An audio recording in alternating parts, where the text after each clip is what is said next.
Hello everyone, welcome back to my channel. দিনটা ছিল 3 August, আমার বাপির জন্মদিন। তো আমার বাপির জন্মদিন হিসেবে যে রেসিপিগুলো রান্না করা হয়েছিল সেগুলো আপনাদের সাথে শেয়ার করব।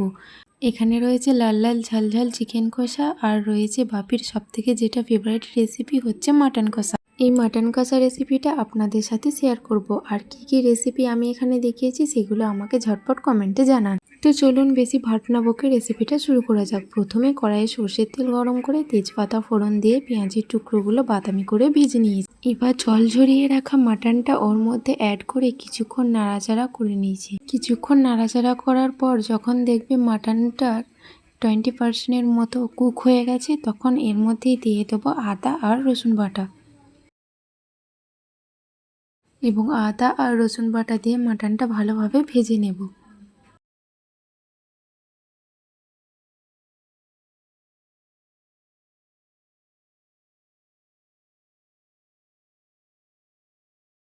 কিছুক্ষণ নাড়াচাড়া করার পর দিয়ে দেবো স্বাদের জন্য পরিমাণ মতো লবণ। লবণ দিয়ে কিছুক্ষণ নাড়াচাড়া করে মাটনটা ভেজে নেব। এবার মশলার মধ্যে অন্য একটা পাত্রে লঙ্কার গুঁড়ো, হলুদ গুঁড়ো আর জিরে গুঁড়ো জলে ভিজিয়ে রাখতে দিয়েছিলাম। এবার এই মশলাটা ওর মধ্যে অ্যাড করে দেব। এই মশলাটা ওর মধ্যে অ্যাড করার পর কিছুক্ষণ নাড়াচাড়া করে মাটনটা কষিয়ে নিয়েছি।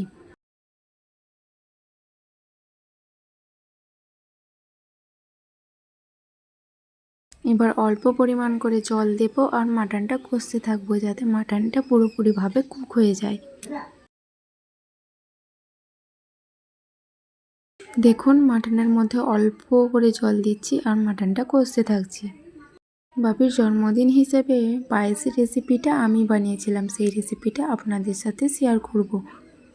তার জন্য আমার চ্যানেলের প্রতিদিনের নিত্য নতুন ভিডিওগুলো আপনাদের দেখতে হবে। আর অবশ্যই আপনাদের কাছে লাইক, কমেন্ট, শেয়ার আর সাবস্ক্রাইবার করার জন্য অনুরোধ রইল।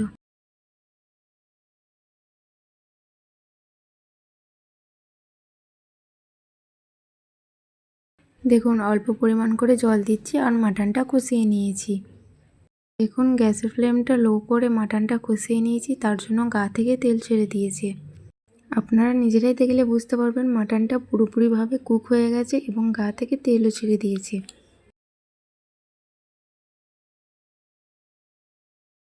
এই সময় পারফেক্টলিভাবে মাটন কষা আমাদের রেডি হয়ে গেছে। দেখুন জন্মদিন উপলক্ষে যে রেসিপিগুলো আপনাদের সাথে শেয়ার করেছি সেগুলো বলে দিই। এখানে আলু দিয়ে লাল লাল ঝাল ঝাল চিকেন কষা আছে। আর এই যে দুধটা আমি গরম করতে বসে দিয়েছিলাম, পায়েসটা আমি রান্না করেছি। আর এখানে ভাজার মধ্যে রয়েছে বেগুন ভাজা, কুমড়ো ভাজা, পটল ভাজা। দেখুন এই রেসিপিগুলো আপনাদের সাথে শেয়ার করলাম। ভিডিওটা ভালো লাগলে অবশ্যই সাবস্ক্রাইব করবেন। আজকের মতো এই পর্যন্তই। চলো টাটা।